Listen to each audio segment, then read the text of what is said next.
Quantum সংখ্যা, subsidiary quantum সংখ্যা, orbital quantum সংখ্যা এবং সমারফিল্ড কোয়ান্টাম সংখ্যা। এটা তোমাদের হাজারি স্যারের বইতে দেওয়া সুন্দর করে 2 নাম্বার যে পয়েন্টটা আছে যে সহকারী কোয়ান্টাম সংখ্যা, এটার ব্যাখ্যার মধ্যে 3 নাম্বার লাইনে তোমরা যদি একটু খেয়াল করো তাহলে তোমরা খুঁজে পাবা। দেখো ওখানে লেখা আছে যে এই কোয়ান্টাম সংখ্যাকে অরবিটাল কোয়ান্টাম সংখ্যা বা সমারফিল্ড কোয়ান্টাম সংখ্যা বলে। ঠিক আছে, আমরা আরেকটা পোল তোমাদেরকে দেই।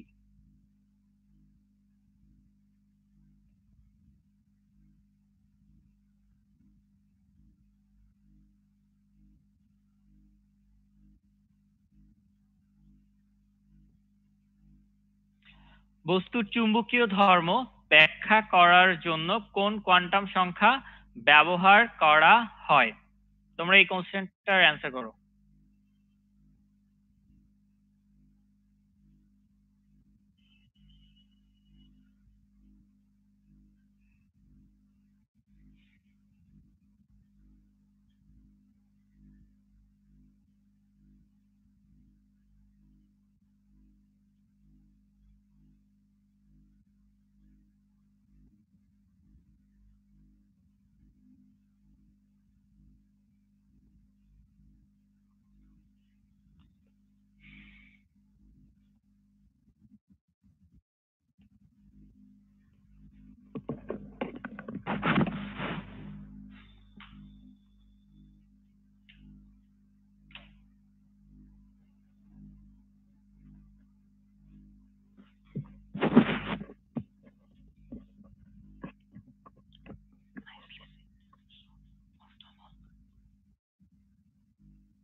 আচ্ছা,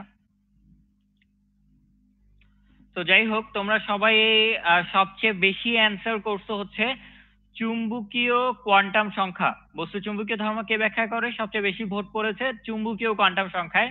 এর পরের তালিকায় প্রধান কোয়ান্টাম সংখ্যা কেউ কেউ অ্যান্সার করছো এবং সহকারী কোয়ান্টাম সংখ্যাও আছে তোমাদের অ্যান্সারের তালিকায়। তো যাই হোক, আমরা একটু তোমাদের কোশ্চেনের অ্যান্সার গুলো দেওয়ার চেষ্টা করি। ঠিক আছে, এই কোশ্চেনের অ্যান্সারটা তোমাদেরকে একদম লাস্টে দিব, নাকি এখনই দিয়ে দিই? আচ্ছা, এখনই দিয়ে দিই, দাঁড়ো। আচ্ছা, তো আমাদের কাছে যেটা মনে হয় যে বস্তুর চুম্বকীয় ধর্ম কে ব্যাখ্যা করে, তাই না? এটা বুঝতে গেলে আমাদের পদার্থবিজ্ঞানে ফিরে যেতে হবে। আমরা জানি পদার্থ অনেকগুলো ক্ষুদ্র ক্ষুদ্র খণ্ডে বিভক্ত, তাই না? এক একটা স্পিন এক এক দিকে থাকে। যদি সবগুলা স্পিন একদিকে থাকে তাহলে কি হবে? বস্তুটা চুম্বকীয় ধর্ম প্রদর্শন করবে। কিন্তু এক একটা যদি এক এক দিকে থাকে তাহলে কি ঘটনা ঘটবে? সেটি কি আর চুম্বকীয় ধর্ম প্রদর্শন করবে? করবে না। তাহলে বস্তুর চুম্বকীয় ধর্ম কে ব্যাখ্যা করতেছে? স্পিন কোয়ান্টাম সংখ্যা, চুম্বকীয় কোয়ান্টাম সংখ্যা নয়। যদিও মনে হইতে পারে যে চুম্বকীয় কোয়ান্টাম সংখ্যা যদি চুম্বকীয় ধর্ম ব্যাখ্যা না করে বিষয়টা কেমন হয়, তাই না? আচ্ছা, তো যাই হোক, এগুলা খুবই সহজ কোশ্চেন, আমাদেরকে একটু ভালো করে পড়ালেখা করতে হবে। ঠিক আছে। আচ্ছা, দেখো এখানে বলা হচ্ছে যে কোয়ান্টাম সংখ্যাসমূহ বিভিন্ন উপশক্তি স্তর ও ইলেকট্রনের ধারণ ক্ষমতা। এর মধ্যে প্রধান কোয়ান্টাম সংখ্যায় থেকে মেডিকেল ভর্তি পরীক্ষার যে কোশ্চেনটা আসছিল যে প্রধান কোয়ান্টাম সংখ্যা অরবিট বা শক্তি স্তরের আকার প্রকাশ করে। আচ্ছা, তার আগে মেডিকেল ভর্তি পরীক্ষায় আরেকটা কোশ্চেন আসছিল যে ইলেকট্রনের অবস্থানে সঠিক ও পূর্ণাঙ্গ ব্যাখ্যা দেওয়ার জন্য কয়টি কোয়ান্টাম সংখ্যা লাগে? 4টি কোয়ান্টাম সংখ্যা। আরেকটা কোশ্চেন আসছিল যে নিচের কোনটি কোয়ান্টাম সংখ্যা নয়? ঠিক আছে। এরপরে সহকারী কোয়ান্টাম সংখ্যার কাজটা কি? প্রধান কোয়ান্টাম সংখ্যা তো অরবিট বা শক্তি স্তরের আকার প্রকাশ করতেছে। সহকারী কোয়ান্টাম সংখ্যার কাজটা হচ্ছে, এটা হচ্ছে যে অরবিটাল বা উপশক্তি স্তরের আকৃতি প্রকাশ করে। এখানে একটা জিনিস একটু খেয়াল করার মতো, সেটা হচ্ছে আকৃতি, আর এখানে কি বললো হচ্ছে আকার। তো আকার এবং আকৃতির মধ্যে বেসিক্যালি পার্থক্যটা কোথায়? আকার শব্দটা ব্যবহার করা হয় দ্বিমাত্রিক ক্ষেত্রে এবং আকৃতি শব্দটা ব্যবহার করা হয় ত্রিমাত্রিক ক্ষেত্রে। আচ্ছা, তো যাই হোক, এখানে সহকারী কোয়ান্টাম সংখ্যার যে নাম আমরা জানি যে এটাকে অরবিটাল কোয়ান্টাম সংখ্যা বা সমারফিল্ড কোয়ান্টাম সংখ্যা বলে, এছাড়াও সাবসিডারি বা অ্যাজিমুথাল কোয়ান্টাম সংখ্যা নামে ওটা পরিচিত। এটা একটু খেয়াল রাখবে সবাই। এরপরে আসতেছে চুম্বকীয় কোয়ান্টাম সংখ্যাটা কি করতেছে, ত্রিমাত্রিক দিক বিন্যাস স্থিতি বা ওরিয়েন্টেশন প্রকাশ করে। আর 4 নম্বরে আছে হচ্ছে স্পিন কোয়ান্টাম সংখ্যা, যেটা হচ্ছে বেসিক্যালি দুইটা, একটা প্লাস আর একটা হচ্ছে মাইনাস। তো মেডিকেল ভর্তি পরীক্ষা আরেকটা কোশ্চেন আসছিল, সেটা হচ্ছে ডি অরবিটালে কয়টা, ডি উপশক্তি স্তরে কয়টা অরবিটাল থাকে, 5টা, 10টা, 15টা। তো এখানে আসলে যেটা হয়, আমরা সহজ কোশ্চেন পাইলে ধুপধাপ কোশ্চেনের অ্যান্সার করি, তখন দেখা যায় যে অনেক সময় ডিতে 10 ইলেকট্রন থাকে, অরবিটাল একটা বস্তু নাই, আমরা ইলেকট্রন 10টাই দাগাতে ফেলছি। এই বিষয়গুলো আমাদের খেয়াল করতে হবে যে আমরা আসলে কি দাগাচ্ছি, কিভাবে দাগাচ্ছি। ঠিক আছে, দেখো এস উপশক্তি স্তরের জন্য অরবিটাল একটা, পি এর জন্য 3টা, ডি এর জন্য 5টা, এফ এর জন্য 7টা। এগুলো একটু খেয়াল করতে হবে। এফ এর তাহলে ইলেকট্রন কয়টা হবে, 7 দুগুণী 10। এই জিনিসগুলো আমাদেরকে একটু মাথায় রাখতে হবে। এরপরে চলে আসতেছে হচ্ছে 4টি কোয়ান্টাম সংখ্যার মান এবং প্রতীকের মধ্যে। আচ্ছা,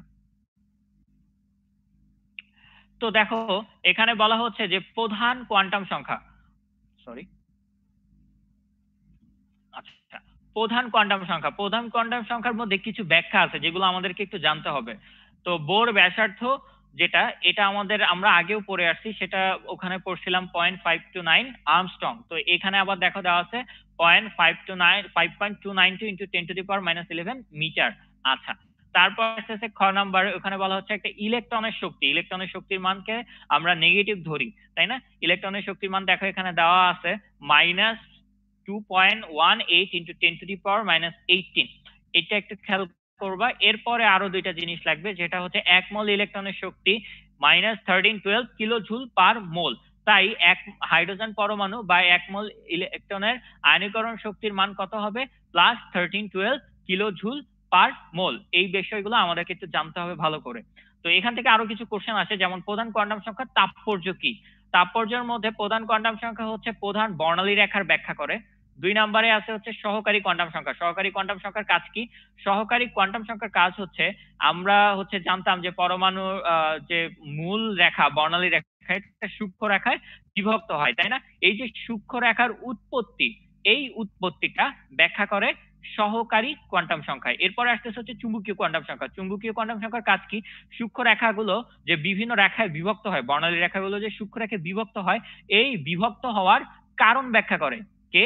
চুম্বকীয় কোয়ান্টাম সংখ্যা। অর্থাৎ বস্তুর চুম্বকীয় ধর্ম চুম্বকীয় কোয়ান্টাম সংখ্যা ব্যাখ্যা করে না, ব্যাখ্যা করে সেটা স্পিন কোয়ান্টাম সংখ্যা। দেখো স্পিন কোয়ান্টাম সংখ্যার প্রয়োজনীয়তার মধ্যে বলা আছে এটা হচ্ছে বস্তুর চুম্বকীয় ধর্ম ব্যাখ্যা করে। এই জিনিসগুলো আমাদেরকে একটু খেয়াল করতে হবে, কেমন?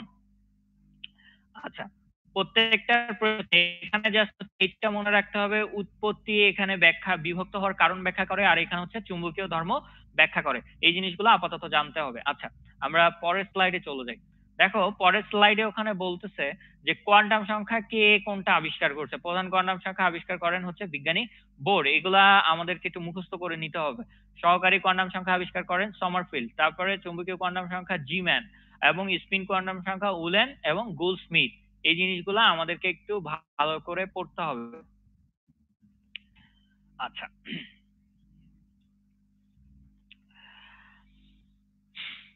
আমরা একটা শব্দ লিখি SCH, ধরলাম যে স্কুল। এটাকে যদি আমরা ভাঙি তাহলে আমরা কি পাবো? একটা এস, একটা সি, দুইটা ও, তাই তো? আচ্ছা, তো এখন আসি যে, সরি,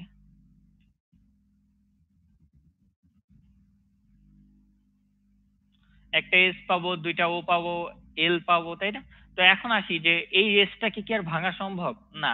কিন্তু যদি আমরা জোর করে ভাঙি তাইলে হয়তো বা ভাঙা যাবে, তাই না? তো আচ্ছা, ঘটনার মধ্যে আসি, সেটা হচ্ছে আমরা যখন একটা পদার্থকে ভাঙি তাহলে বেশ কিছু অণু পাই, অণুকে ভাঙলে আমরা কিছু পরমাণু পাই, পরমাণুকে ভাঙলে আমরা তিনটা জিনিস পাই, ইলেকট্রন, প্রোটন, নিউট্রন। কিন্তু এই ইলেকট্রন, প্রোটন, নিউট্রনকেও আবার যদি ভাঙি তাহলে আমরা আরো বেশ কিছু যৌগ পাই, যেগুলোকে আমরা বলছি অস্থায়ী যৌগ। কিরকম? যে neutrino, anti neutrino, positron, meson, boson, pion, muon ইত্যাদি।